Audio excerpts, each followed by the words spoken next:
Nobody gets married to get divorced. Like you have the big wedding and all these people are around and you like have all these hopes and dreams and it's like, but I just until that point I just believed God was gonna fix it. I remember when I got them papers delivered to me and I was just like, he's not gonna fix it. Grief isn't a sign of weakness. That doesn't mean you're weak. That doesn't mean you don't have what it takes. It is evidence that you tried and you were connected to something or someone. What is normal at this point? Normal was me having two parents, and now I do not.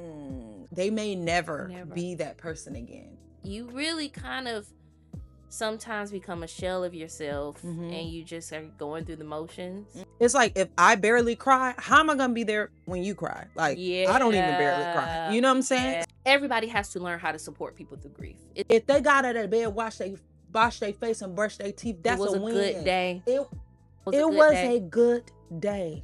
I don't know about you, but sometimes I have been so grief stricken that I just had to go to sleep.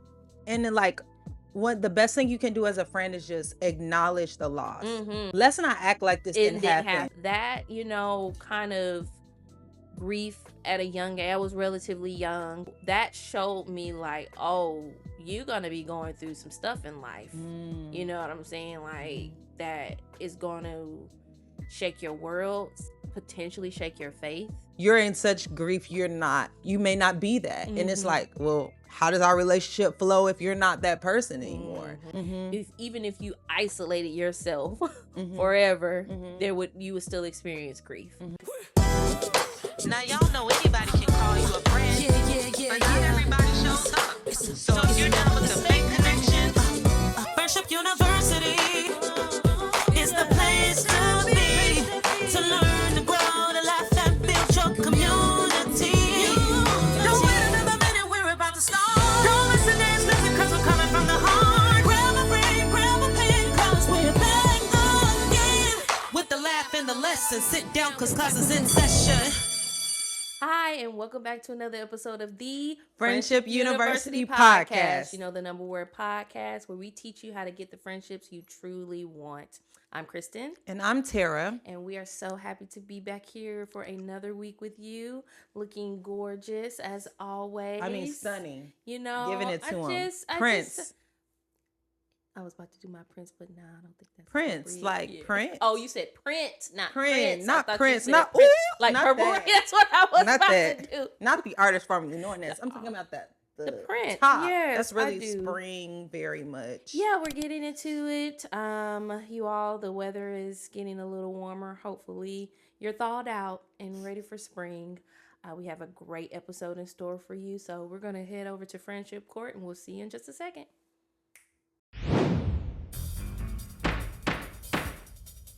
Welcome back. We are now in Friendship Court with the Honorable Judge Tara presiding. How are you today, Judge? I'm doing well. Excellent. We've got an interesting one on the docket today. We've got the friend group versus Sam in the case of unintentional emotional negligence. Okay. The plaintiff, a friend group of the defendant, Sam, have been going through really hard times over the past few months. Two friends unexpectedly lost their parents in just the past month alone. And another friend is about to go through a marriage separation with school-age kids that are old enough to know what's going on. Jesus. The defendant says that they haven't had many close friends deal with such heavy things up until now. In their 20s, the defendant may have experienced friends that went through heartbreak, disappointment, and even the loss of grandparents. But those problems seem so small now with big and heavy things that are starting to scare them a little. The defendant expresses that she doesn't really know what to say or do and even feels slightly awkward, which is why she wants to avoid conveying these things in fear to her friends that the situation is going to be made about her. She hasn't quite found the words or approach for these situations since she feels like she can't relate. So the defendant just hasn't done much of anything. In the case of the friend group versus Sam, the defendant with unintentional emotional negligence, how do you find the defendant? And following your sentencing, please let us know what she will be responsible for doing. Tough times. Man. And so sorry. tough situations. But we as people, we have to be tough too. So, in regards to the defendant, although she hasn't had very much experience at encountering friendships where her friends have grieved severely over very close to home situations, we understand that she doesn't have the experience, never been through this before, but that doesn't give her an excuse not to do anything at all. You know, here at Friendship University Court, we show up for our friends. And even if we don't have all the answers, just being there sometimes is enough. So, in the case, I would have to find her guilty as charged for negligence. It's not okay not to do anything. An attempt or something small is better than nothing at all. So, in this case, I would sentence the defendant to taking a look in the mirror and watching this show to figure out how she can better show up for her friend through this tumultuous season of all of their lives, and still how to be present for herself as well. I also would sentence her to having a conversation with those friends and doing that thing that, you know, we don't really love to do, apologize for not being present, and then taking the steps to be as present as she can thereafter. Thank you, and we better not see you back here at Friendship Court. Court is adjourned. Now it's time to Take out the trash. Take out the trash. Take out the trash. Take out the trash right now. Take out the trash. Take out the trash. Ooh. Oh. Take out the trash right now. All right, this is the part of class where we go through the real life practical things that we have done to clean up the mess in our own lives. And speaking of cleaning up, this week on Take Out the Trash, clean up that space, Woo. that house, that desk, That car. that Them car, cars be junky. that trunk. Pop it. But we're not letting the chopper rain. You're raining the trash bag choppers on everything back there. It's Clean time up to that clean closet. up that closet. Get rid of that junk drawer in your kitchen.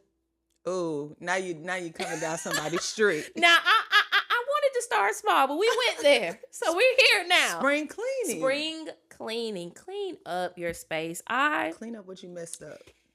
Start Got your to life clean over up what? all over again. Start your life all over again. Cleaning up, really, I know that we talk a lot about it. We hear it all the time. It's like, don't, let your space get dirty. You get in your moods, your mind, and you have all of these emotions and things going on. But there's so much research that shows that a clean living space, or just, where you spend a lot of your time at, the cleanliness of that affects your moods. So there was a Princeton neuroscience study that found over 3,000 participants that actual cleaning and even imagining cleaning reduced anxiety after stressful events. So they also found that clutter was associated with higher cortisol, which is a stress hormone, levels, especially in people who perceive their homes as chaotic. Wow. Clean environments, they found in the study where the participants had cleaner environments, experienced relaxation responses in their body, lowering physiological stress markers. So things in their brain waves were giving that they were relaxed, that they were not in high cortisol, that they weren't in fight or flight modes, that they were not experiencing all of these stress hormones that you can feel when you're in more of a chaotic or dirty environment. And when I say clean up, it's not just down to yes, you want to make sure you're throwing away trash and you're taking out your trash, literally and figuratively, that we're doing right now in class. But, wiping down your space, wiping down your counters. I know that I find solace in wiping down my makeup drawers, every now and then. That might not be something that I do often, like as often as my dishes, but maybe like once a month I try to get in there, deep clean it. Makes me feel good, more about my space. So, there were some other key things that they found. They found that it improved focus, memory, and productivity. So the research in this cognitive study also showed that clutter competes for attention, Mm. reducing your brain's ability to focus. So organized spaces they found were linked to faster task completion, better memory retention, and fewer errors throughout the day of these individuals. So, key idea here was less visual noise equaled more cognitive bandwidth. It's like Mm-hmm. your mind was not competing for thinking about, sometimes you gotta, I don't know about you all, but I have to offload ideas and stuff as I'm going throughout the day so that my mind doesn't feel in overload. Mm-hmm. And that could even be just like we talked about doing the to do list. Once I begin to offload those things into my notes app or onto paper, I feel like my brain has a little bit more room as I'm Mm. going throughout the day to pick up other things and Okay. begin to do that. So when you're in this space and it's not as conducive cleanly wise, your mind, even though you're trying to focus, is still thinking about the fact that your space is not clean. So yeah, we're going into spring and we hear a lot about spring cleaning, clean out that closet. One thing that I also found that was helpful when I cleaned out my closet, it was a tool. I don't want to take credit for it, but I cannot remember the individual that I got this from. But they said that they went through and they turned, whenever they would wear something, they would turn that hanger around in the closet. So then at the end of the year, when they went back, they could see what clothes they actually were wearing on a consistent basis Wow. versus what they weren't. Mm-hmm. And that helped them also like free up space and get rid of clothes and then, buy new clothes and just different things like that. So, yep, clean up that space, get in that trunk, vacuum out the mats in that car. Mm. Okay, wipe down that steering wheel.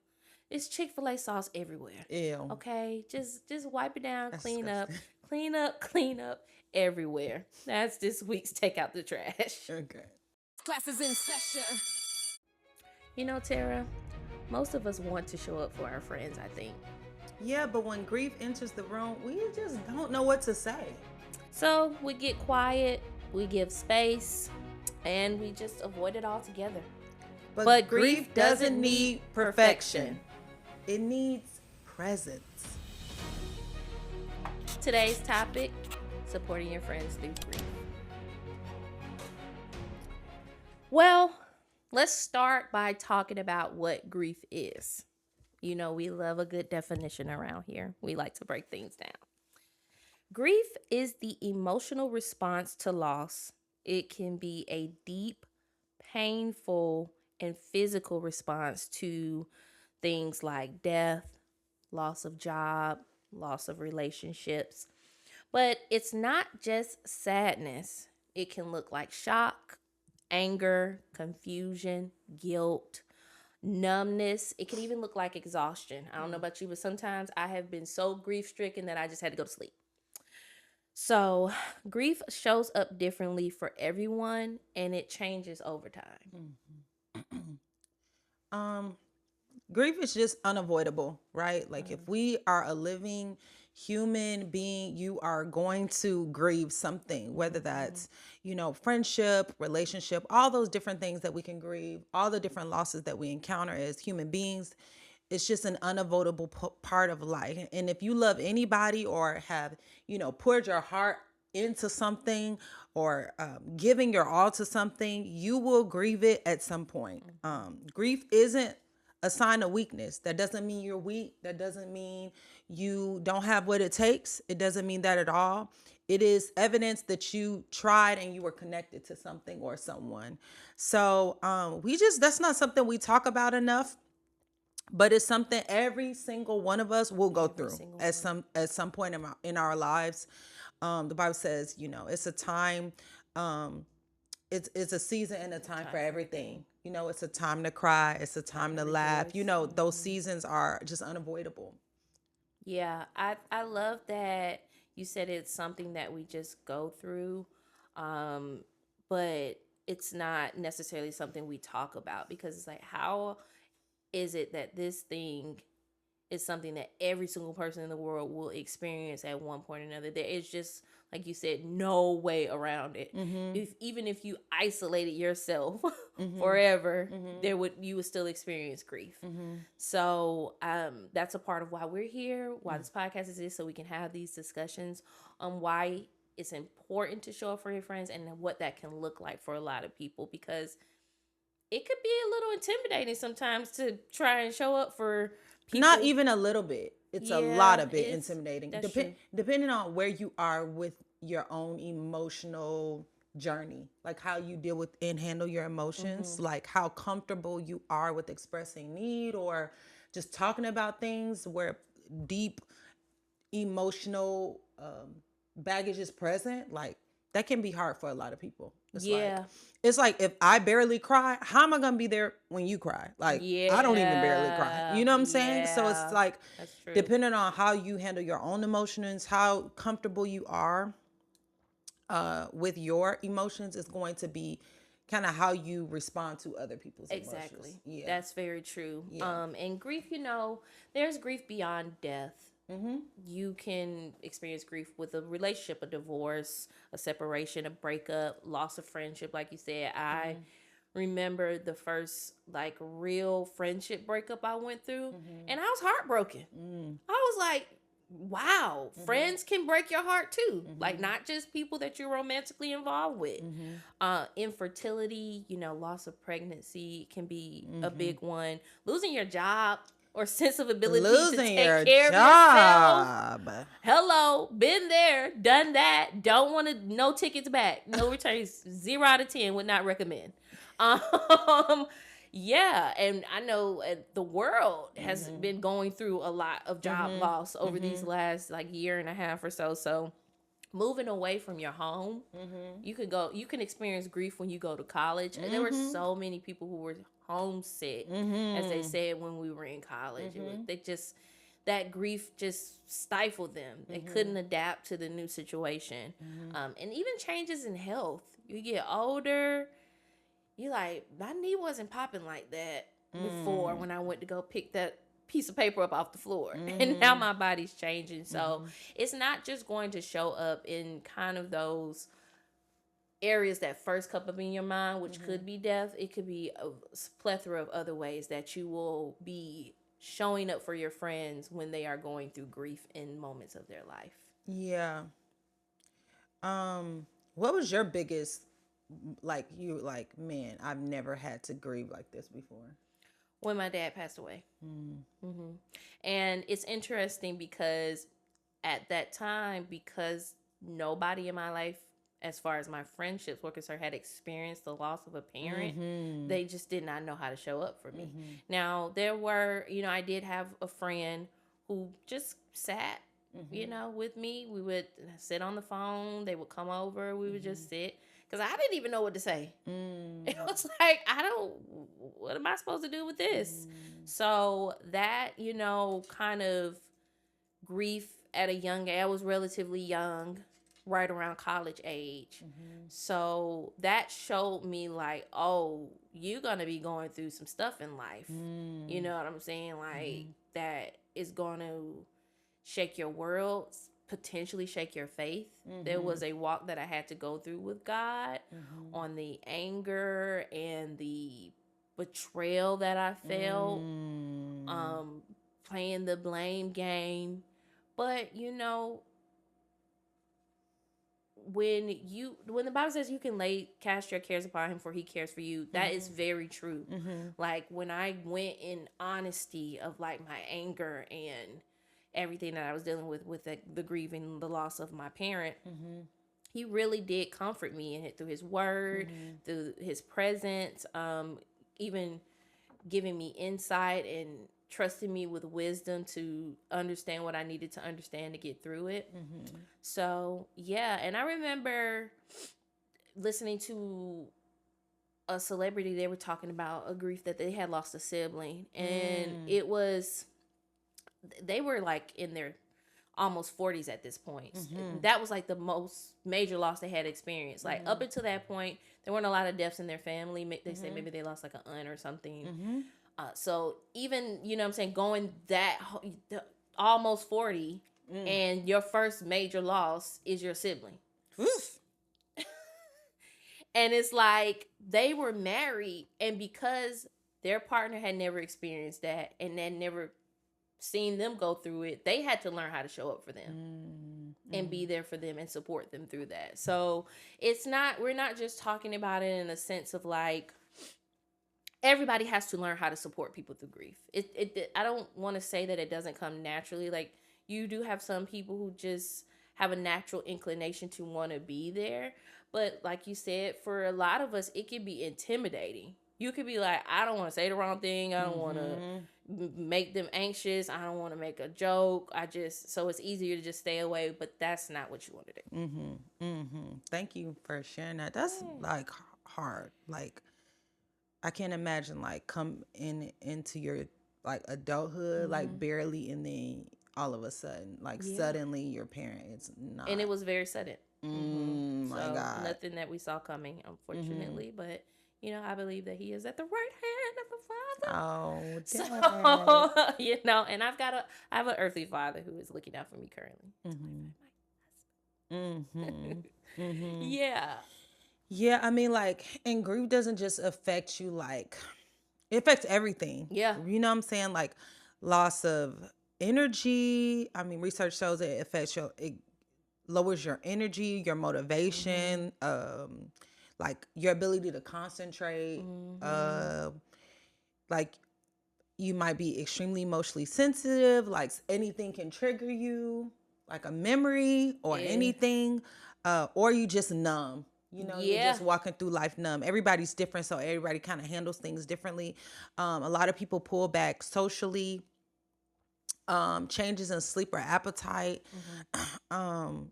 You're not your friend or you who's grieving, whoever the person is grieving, they may never be the person they were before. That is the truth. That is the honest truth. We're so quick to be, like, want people to go back to who they were. They may never be that person again. Like, there is a consequence to parts of you being cut off. Yeah. And cut away. Like, you may never be that person again, but not in a necessarily bad way. Right. It may affect you in the long run. You're able to come back stronger, and appreciate life and see life through a different lens. But you or your friend may never be the same again. That's just facts. That's the truth. And when you were going through some of the ways that grief can show up, at certain stages of the grief, they may all at one point show up. I went through all that. I slept a lot. I think I took almost a month off from school. I couldn't concentrate. It was just a lot. I would have random moments of like waves of anger, sadness, didn't really eat. Just, you really kind of sometimes become a shell of yourself, and you just are going through the motions. Till you can find that peace that surpasses all understanding in God. But it is very important to realize that they may never be the person that they were before they go through that. Yeah. Because it can make you feel like you don't know where you stand with them, I guess, maybe sometimes, because they're not that person anymore, which is, I think, another reason why it's so important to learn how to show up and support them through that. Yeah. Because it could, in those moments, it could be a relearning of the relationship, because they're not the same. It is a relearning of the relationship. It 100% is. Yeah. I think just, having gone through being there for friends when they lose people or jobs or marriages, whatever, right? So they just go through a period where it's like, for instance, like if you're used to being the funny one, you're used to like cracking the jokes back to back, da da da da, and then you're not that. you're in such grief, you may not be that. And it's like, well, how does our relationship flow if you're not that person anymore? Will that person ever come back? I don't know. Can you love them even if they're not that? Yeah, that's a great question. You know, If they're like, not the life of the party, if or when they lose a job and then they used to, shove out on the money. Oh, I got it, I got it, I yeah. got it. And then maybe they don't got it no don't more. have it. And now you gotta show up, financially or something. Like, how can you still love me through the fact that I can't do what I used to do, or I may not be the person I used to be, or maybe we should go exercise together and somebody goes through a loss, a problem with their body and they can't do those things. It's like, here's my thing. We can be so superficial. Man. Like, that is the most frustrating thing. It's just like, you treat people and you mess with people based on what they can just do for you all the time. What is our relationship if I can't offer you anything? It's just anymore? it can be so freaking transactional. And that's not love. That's not love. Like, who taught us that? That it's like, oh, if she can't go to the mall with me, or she can't buy me this, or she can't be at the party or with if she me, can't come on these girls trips with me, like, we not friends, da da da. It's like, oh my God, do you not know life is going to life? People are gonna be up, people gonna be down, people gonna be lose a parent, they're not gonna lose, they're gonna have money, they're not gonna have money, they're gonna, have this going good over here and this is tragic over there. It's like, you gotta have some depth to you. Yes, that is exactly right. You have to have some depth. You have to be able to go through the ebbs and flows.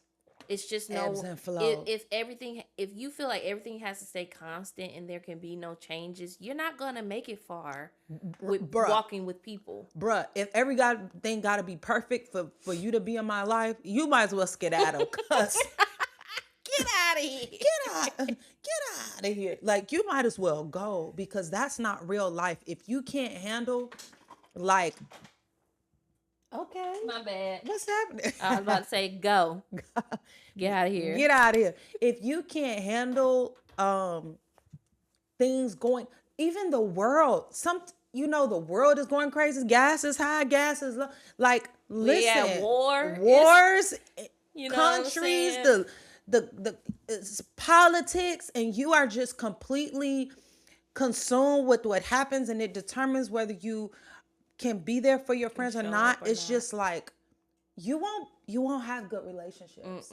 Like, we have got to learn how to love people, like, with the Bible, an agape love that's not based on what you did for me last week. Yeah. It's a decision that I make, that I'm called to you, I'm a part of your life, and I love myself, I love God, and God called me to love my neighbor as myself. It's a decision that I make every day, whether you're able to. Here's why that's important. Ooh, she feel it, y'all. I feel it. Here's why that's important. Because when somebody's grieving, they can't show up for you how they usually do. They can barely show up for themselves. They can barely, if they can at all, get themselves out of bed. If they got out of bed, wash their face and brush their teeth, that's a win. Good day. It was a good day. So to have the expectation that I only love you if you do X, Y, Z, A, B, C for me, it's just obnoxious. I'm gonna look in the camera. It's obnoxious, y'all. Because there will come a day when that person can't do that for you. Or there will come a day when you can't do that for that other person. What does that mean? You just go leave? You just abandon them? You jump ship? What do you do? That love is when you can be there. I love you when you can't. It's an action. It's a decision that you make, that is not about them. That's not about them. It's about what you decided to do. whether they're doing what you want them to do or not.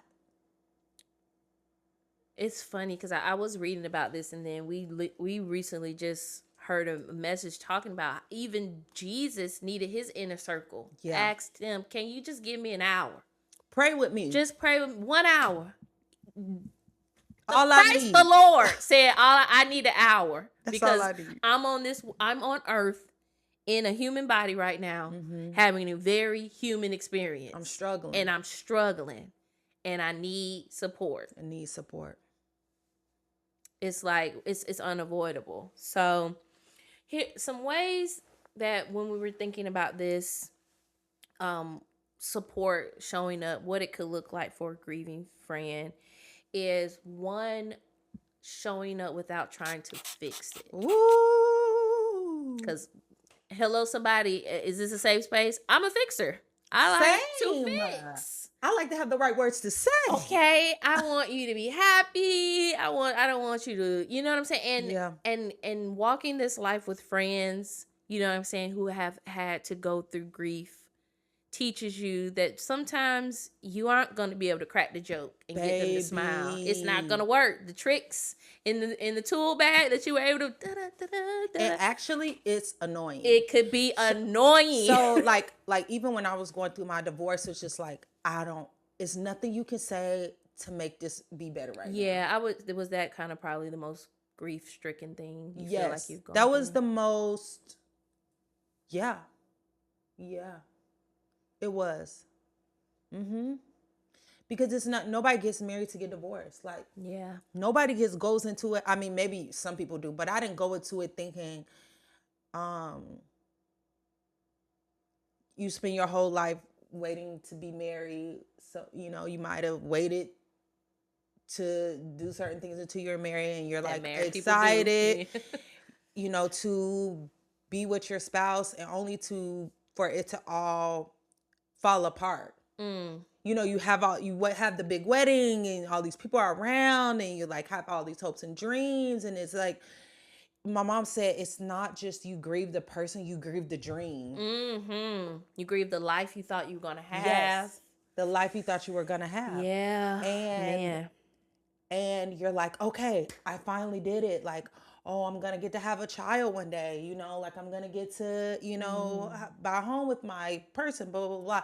And it's like, it's like you did all this work. The money, the work, the counseling, all this work to get to this place, and you waited and waited and prayed and did all the things only for it to all fall apart. And you're like, and then you're like, believe in God. Lord, I know you're going to fix my marriage and blah, blah, I know. Blah, blah. And then I remember, this is not funny. She can laugh about it now. I can laugh about it now. But until that point, I just believed God was going to fix it. I just thought that was how it was going to go. Like, we started, it was crumbling, and then God fixed it. And I remember when I got them papers delivered to me, and I was just like, He's not going to fix it. Wow. Or, yeah. I was like, this is happening. It's not going to be fixed. Wow. And that's when I had to, like, all of a sudden change my mind to say, okay, you're going to have to move forward alone by yourself. And because marriage is like you do all this work to come together. Yeah. And now you've got to figure all this work to break it apart. Right. And go back to the one which is and then you're unraveling an entire life. Like everything when you're married, for a lot of people, is intertwined. You're living the work, all the assets. If you have children, that's another layer. And thankfully we did it. So it was just like, okay, now I have to figure out how to move forward alone. And so it's just it was nothing you could say to like fix that. Yeah. There was nothing. There was nothing you could do to fix that. And you have to like not expect someone to be able to fix it, and as we said earlier, like being okay with the individual not necessarily showing up like themselves. Like if you see us, Tara's joyful, she's jovious, she's gleeful, she has a really exuberant personality, loves to have fun and be happy go lucky with the people in her life. And for that season, I had to see her not hardly crack a smile. Yeah. No laughter. Yeah. I was mad a lot. I was Irritable. wanted to just feel sorry for myself a lot. You go through those stages, like you said, when you were grieving, you just go through those stages. And then I was just trying to find myself. So then you might be around your friend and they start doing strange stuff they never did before. And you like, hold up, I never known her to, like, I started doing stuff I had never done before. I started dancing. Yeah. And it was like, who are you? You never danced before. I'm like, okay, girl. And me, I'm gonna cheer you on. If it's not destructive. So I saw her, she had never like been a dancer like that. And I said, okay, well, girl, go up. MJ it. I started working out a lot. I started dancing. I started like just going to doing stuff I never really was huge on before, because I was just trying to find modalities of healing myself that wasn't destructive. That wasn't destructive. So yeah, which I think helps. You don't have to have the right words to say when you show up, but I think showing up helps people to not lean on destructive modalities to deal with the grief that they're going through sometimes. And even if they do start to lean in that, continuing to show up for them and support them and let them know that you care. Yeah, and then like the best thing you can do as a friend is just acknowledge the loss. Like, let's not act like this didn't happen. And some people have really avoidant ways. Yeah. And so their way of doing it is just like, let's just acknowledge that. Let's not talk about it. And it's just like, no, sometimes people need to talk about it. You were really good about that. I wasn't around at the time your father passed away, but in my situation, you were really good about allowing me to talk about it as much as I needed to talk about it. And it's like, sometimes you want to talk about it a lot. You gonna talk, and you might hear the same story. You might hear again and again, and you just be like, yo. And like a divorce is a different kind of grief because it's continually. Sometimes it's going on for a long time. Yeah, I heard someone say a divorce is like a death, but the person's still alive. Right. Or job loss. It's like job loss, you're still going through it until you find a new job. How long you've experienced job loss, and how long were you? My longest, I've actually experienced it multiple times with the grace of God. Me too. The longest was about a year. A solid year of like just looking, putting in applications, trusting the Lord. So imagine how many conversations we had to have about job loss over the course of that year. That God's gonna bring you out and it's gonna be okay. And how many times? This one. How many times have you had to pray with your friend about the same situation? Man. Jesus. Listen. Pray about the same situation. We're gonna keep praying until we are in the promised land. Yeah. And do you have the chutzpah? Do you got the endurance, the stick-to-itiveness to stay with somebody while they're going through a thing, until, even if it lasts a long time? It was few years you were going through. It was about 2 years it took me to, because the process, it's a long process. It's a long process. It's very like litigious and mine was litigation. Yeah. In comparison to what it can be. To other people who go through divorces for years or separation for years. And it took me about 2 years to get over that. You were in a job loss for a year. I was in job loss for about a year to 2 years. Like where I wasn't working a full-time job and things were just not going how I saw them go. or lose a business or your business fail. Mm-hmm. Like, but can you be the friend that sticks with your friend when you don't even understand the situation fully? You're like, Lord, what's wrong? You ever went to the Lord for your friend, like, what's happening? Like, why can't we overcome this? And it's just like, I've seen God do is use certain situations to build stamina, Mm-hmm.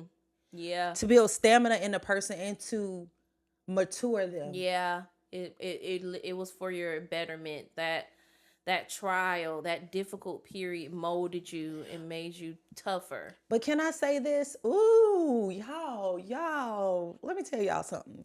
Not only will grief test you, it will test your circle. Yup.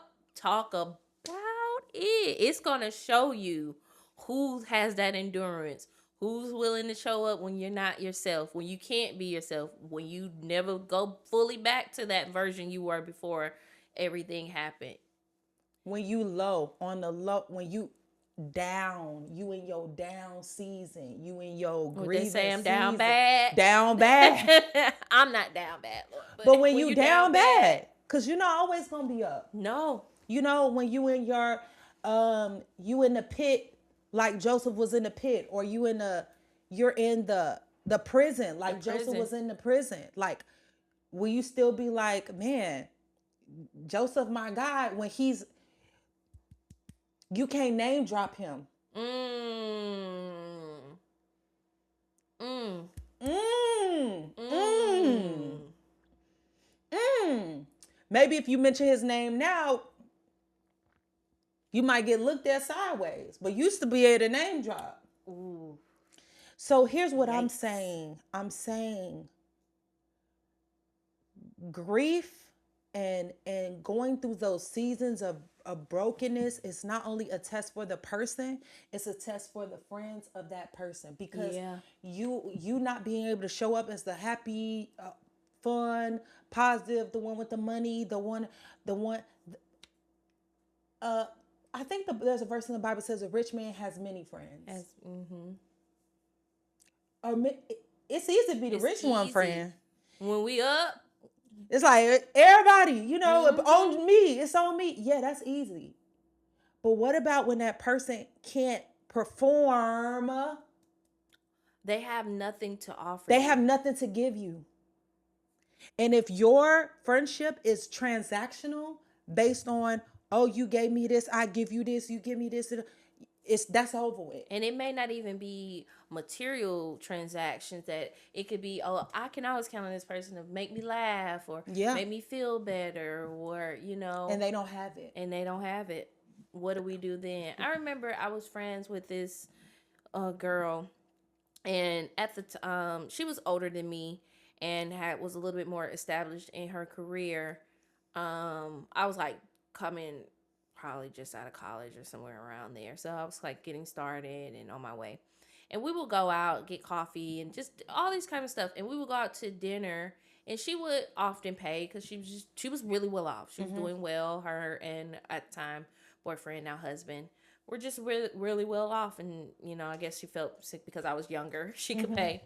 But every now and then, we would go get coffee. I would just pay. I would, oh, I can get this, whatever. And she told me one day, she was like, you really, she didn't use the term impressed. I can't remember the term she used, but pretty much I left a mark because I was willing to make those small purchases. And at no point in time in her life did she have friends who Wow. ever did that. Wow. Like, she would always offer to pay. And of course, obviously, most of the time people would take you up on it, but nobody ever was reciprocating that to her. And it wasn't that she was, looking for it, like looking for a friendship that could be, but it just, when I paid, it showed the lack of that in the friendship, that reciprocity. That reciprocity, that's a huge thing. And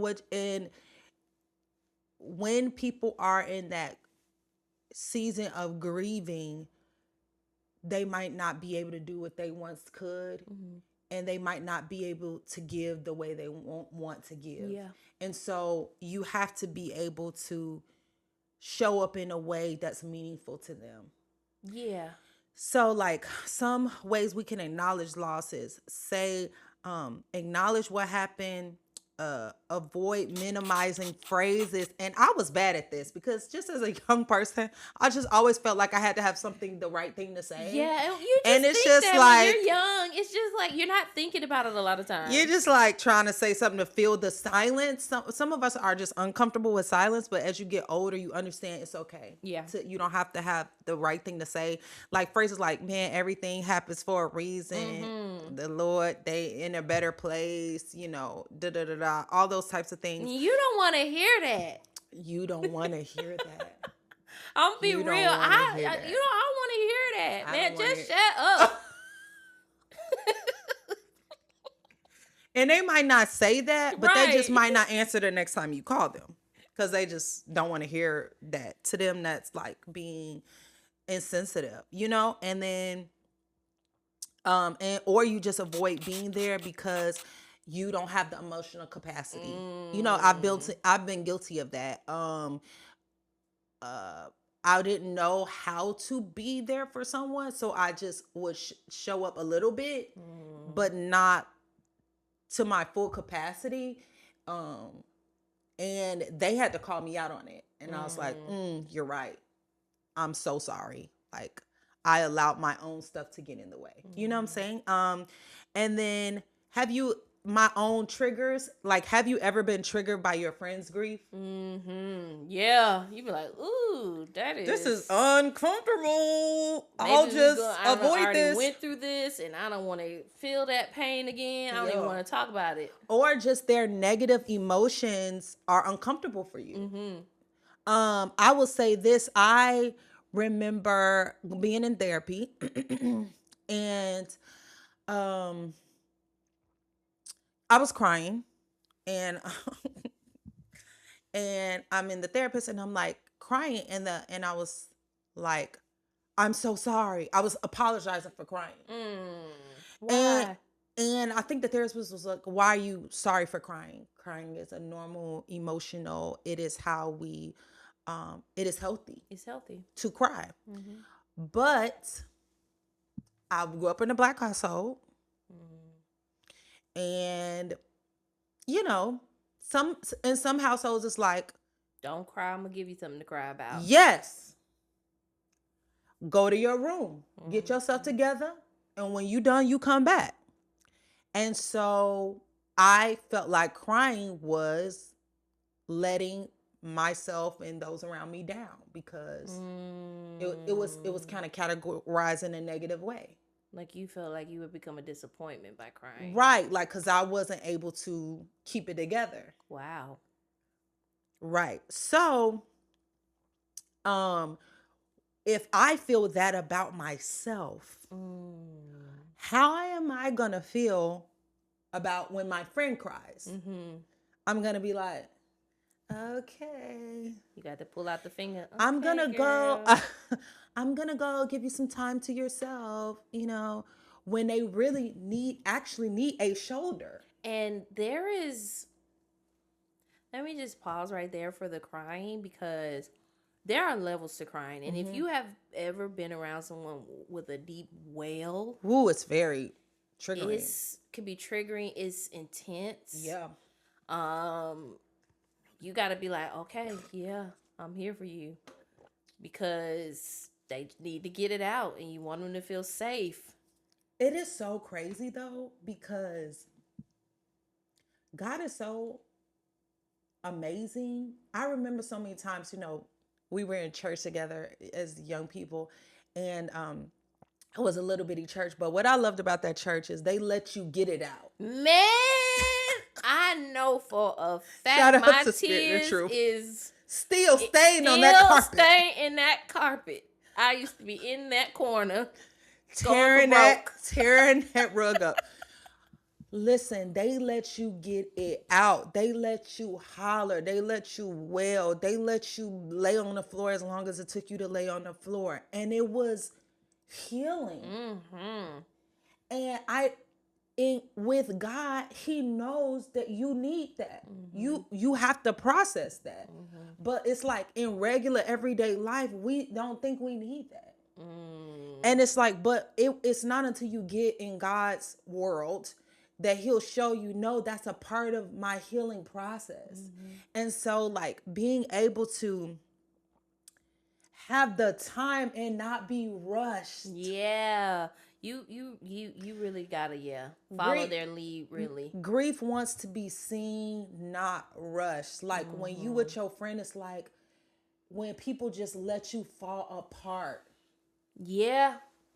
Because it's like, imagine going through the most difficult thing you've ever gone through in your life and then feeling like, I gotta hold it together for this person. I don't have it to hold together. I don't have it. I don't have it. I don't have it. You are asking me to put back together a broken egg. It I'm like- yoked. I'm all over the floor. I cannot. I don't cannot. have it. I cannot. And I just need you to be, it makes me think about Job's friends. Like they were messing up because they were trying to figure They were out. trying to figure out what the problem or why this was happening. And sometimes it's not for you to figure It's out why none it's of your happening. business. It's none of your business. Honestly, sometimes what people are going through, you don't know. You don't Sometimes God won't even tell you. Mm, Sometimes they don't know why they're going through what they're going through. for real. Sometimes they don't know why they real. divorced and they thought that God told them to marry that person. Like sometimes they don't know why the business didn't work out and they thought it was gonna work out. They don't know why the parent died. They thought they was gonna be around. Right. Like they don't know, and so you trying to figure it out. Well, maybe it's because of this. That's none of your business, and that's not your place. They should have been just present. Just present. Because what are you fixing? Is that for you to make sense of it? Because they already going through it. It's not gonna bring nothing back. It wasn't gonna bring Job's kids back to know why they died.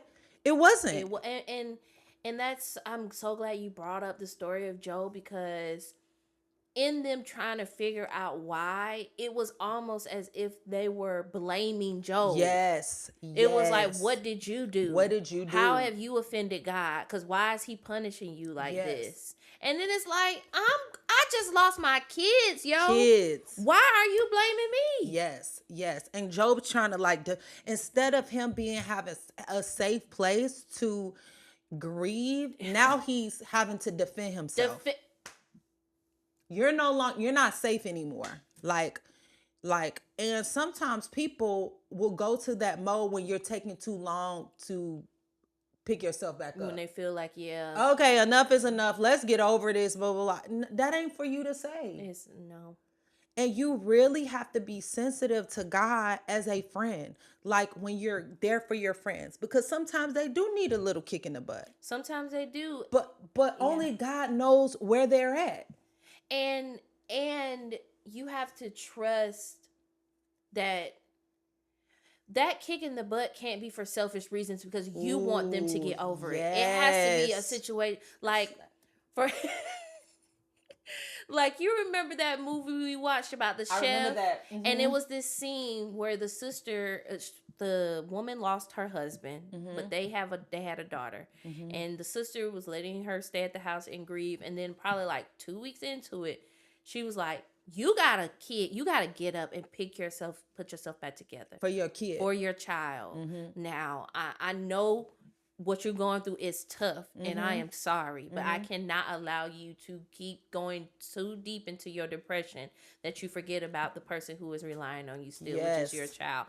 That kind of kick in the butt, that was necessary. Was necessary. Yes. Not because I'm tired of seeing you crying. I'm tired of talking about this. Oh, when you gonna be fun again? Every time I talk to you, it's just down, trying to like.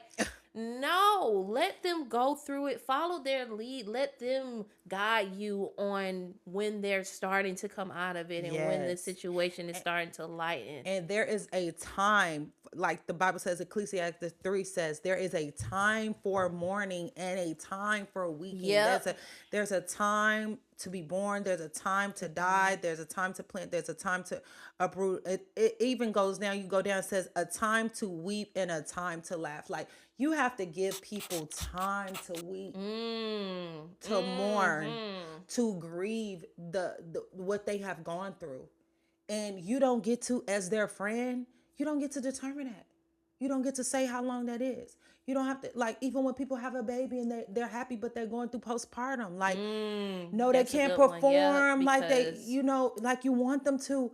They have to, they need time to mourn. they're everything in them is working against them. Your Their hormones hormones are are, and I think we as women, we can be a little more understanding of this because we understand do go through, the yeah. ups and downs of like hormonally on a monthly basis. All you gotta Right. say to your friend, your girlfriend is like, "Girl, I'm finna come on my cycle," and that's all you You be gotta like, say. yeah, You ain't gotta okay. say nothing else. You be like, oh, "Okay, girl, yeah." Okay, You girl. ain't you gotta say nothing else because that means I already know.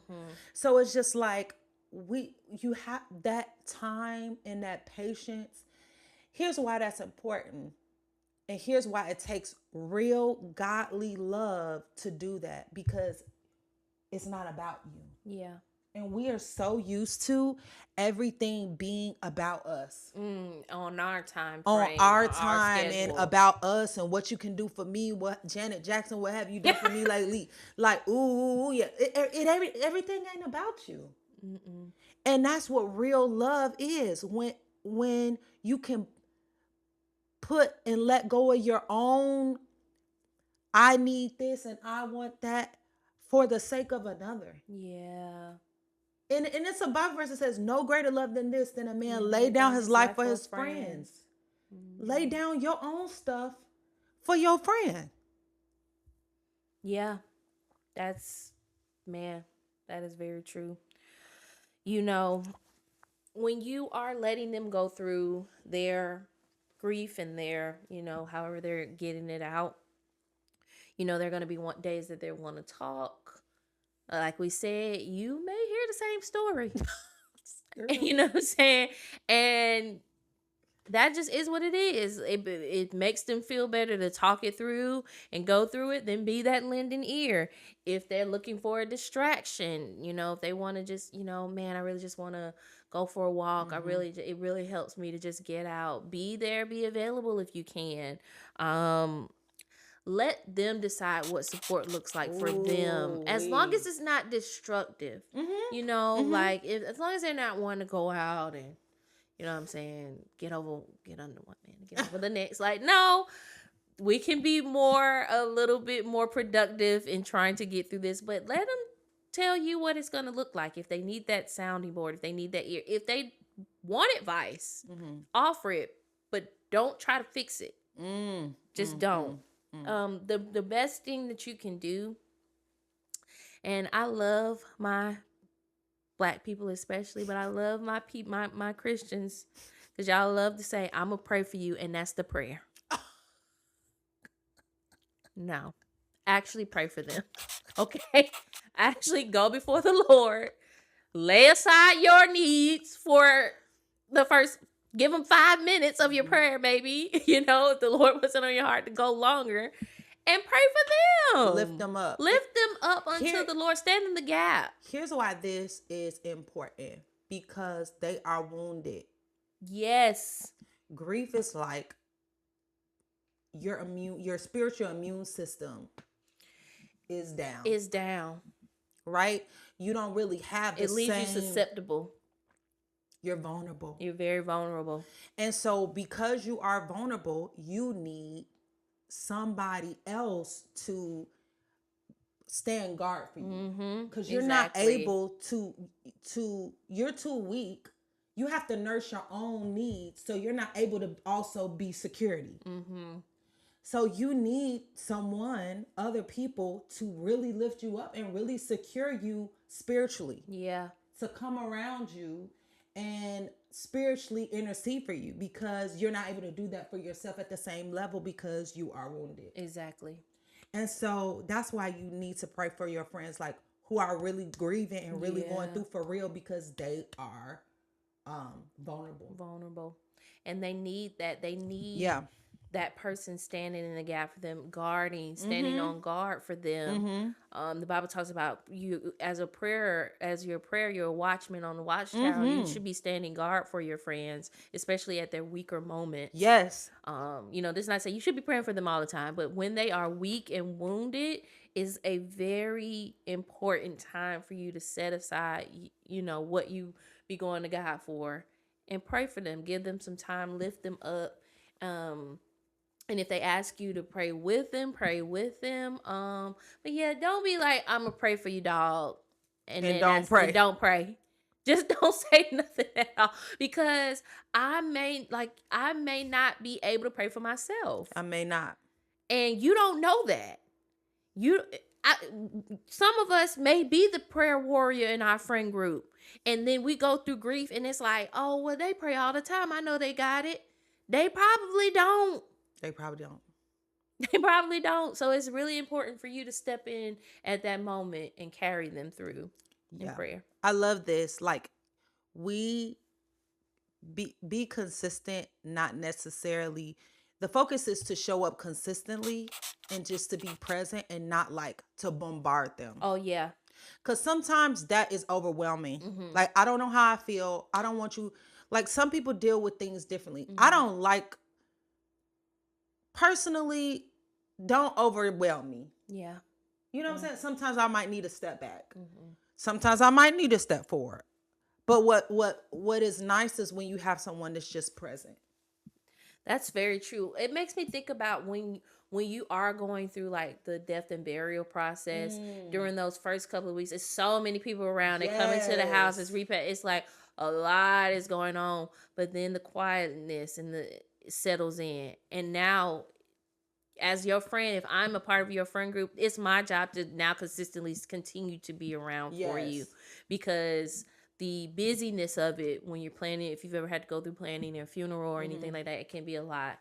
So, and life doesn't stop. It's funny because my God. Kev on stage talks about how he lost his brother, and that next Monday his mortgage was due, and they wanted that mortgage.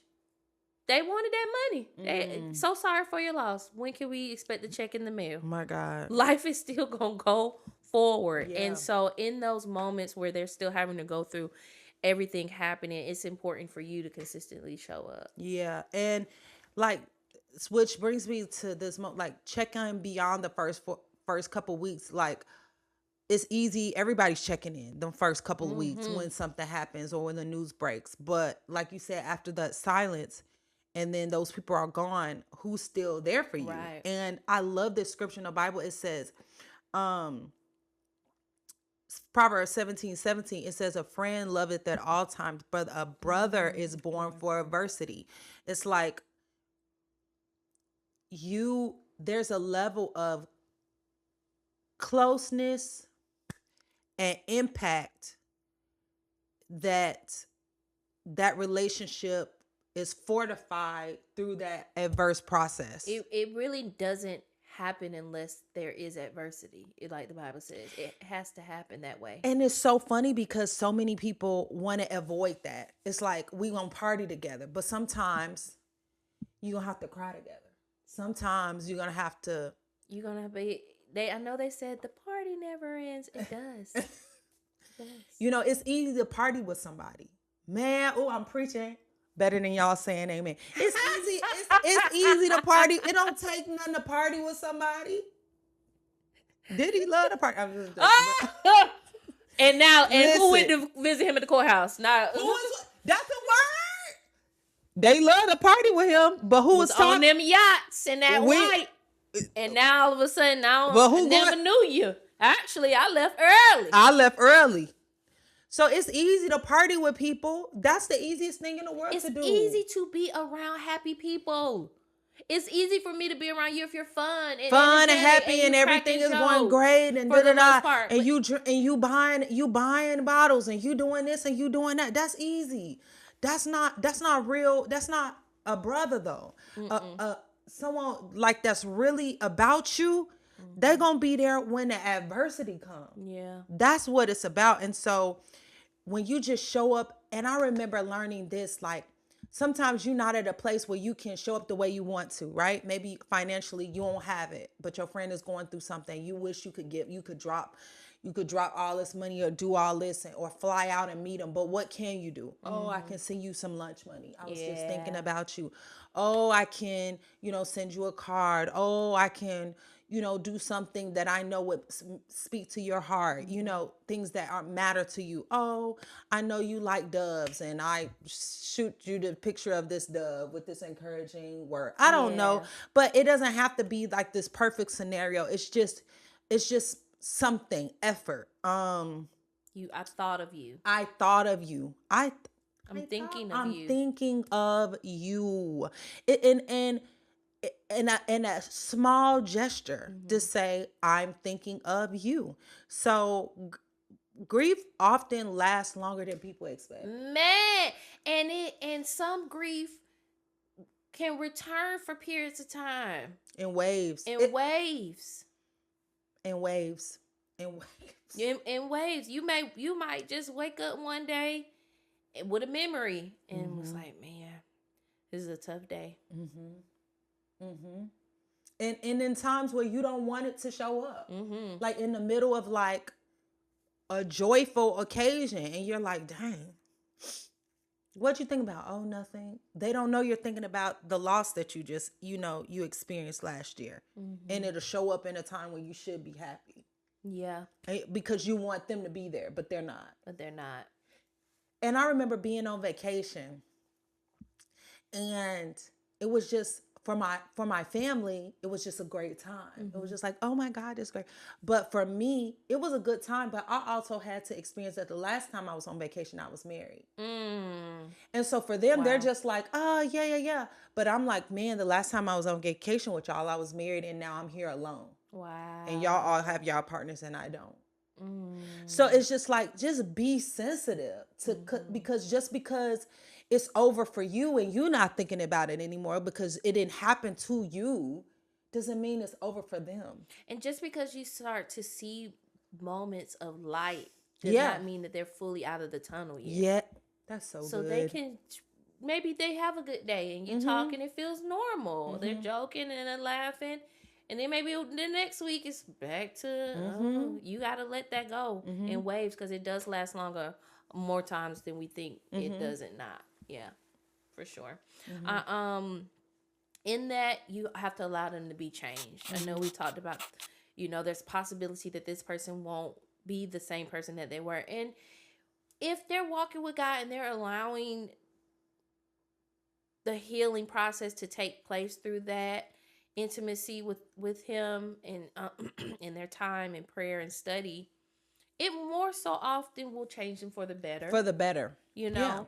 It may seem like a rough season at first, and they're when they're ever going to come out of it, but they eventually come out more on the brighter side of it. You know what I'm saying? I never thought, sitting back and thinking on it, that having experienced a job loss of a year turned out to be one of the best things that could have ever happened for me. Oh, wow. You know what I'm saying? In my relationship with the Lord. So, and for that, I'm forever grateful. But when you in the thick of it, Into the thick of it. you like, what is going on? Like, why am I in this You valley? sliding down the wall. I am. Yeah. You are. I'm screaming into the void. Man. So don't pressure them to get back to normal. What is normal at this point? Normal was me having two parents. And now I do not. Oh my God. So now my normal is different.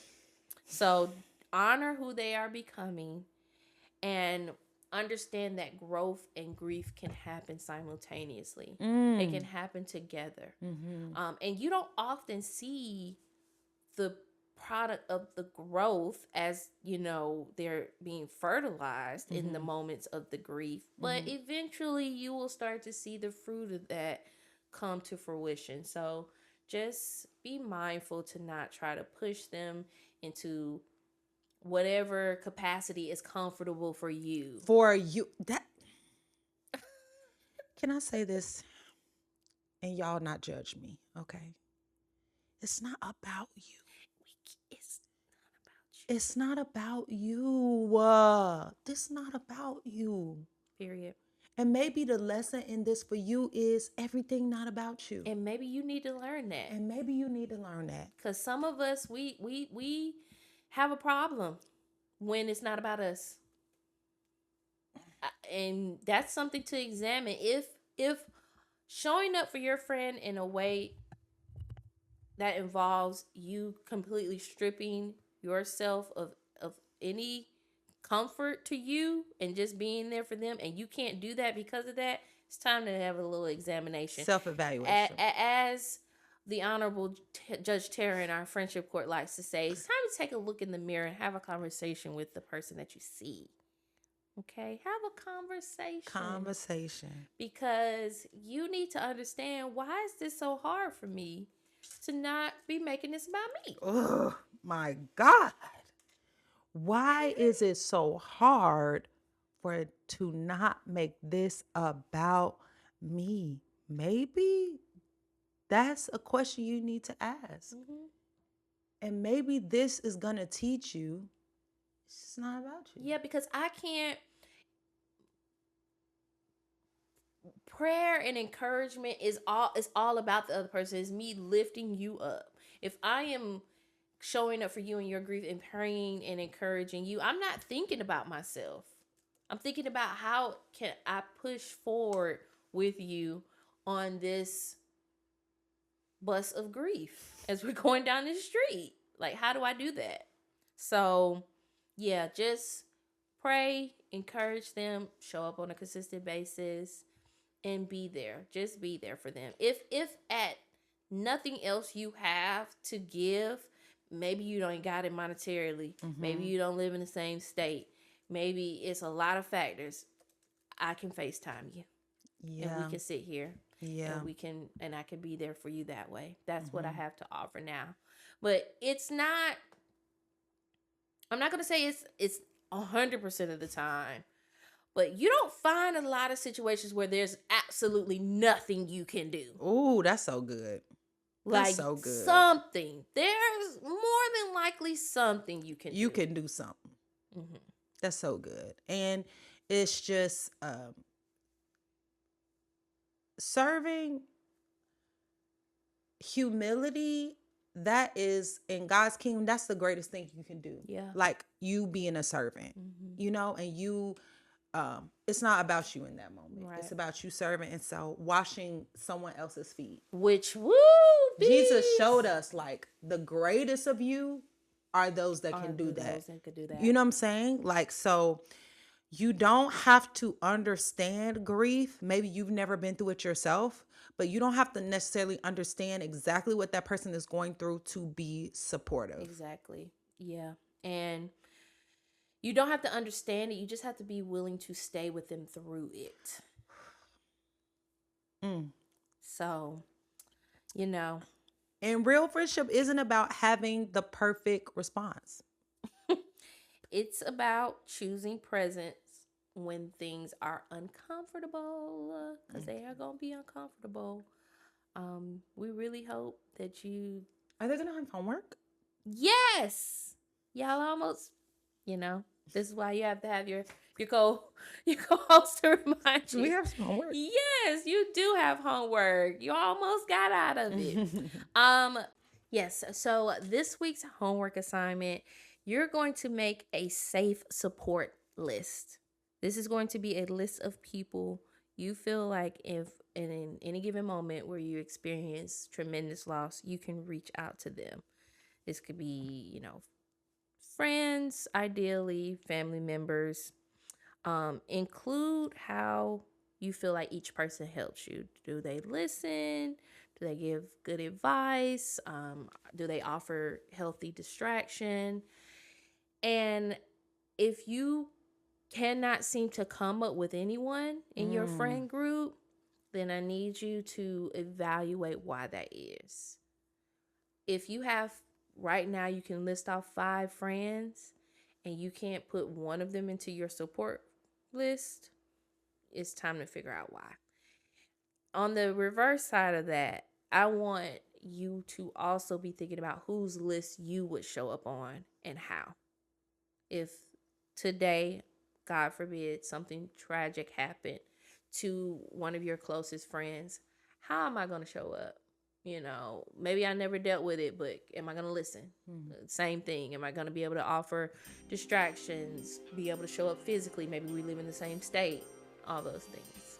So that is this week's homework assignment. You know, we so glad we had this time together. Until the next class, y'all. Peace.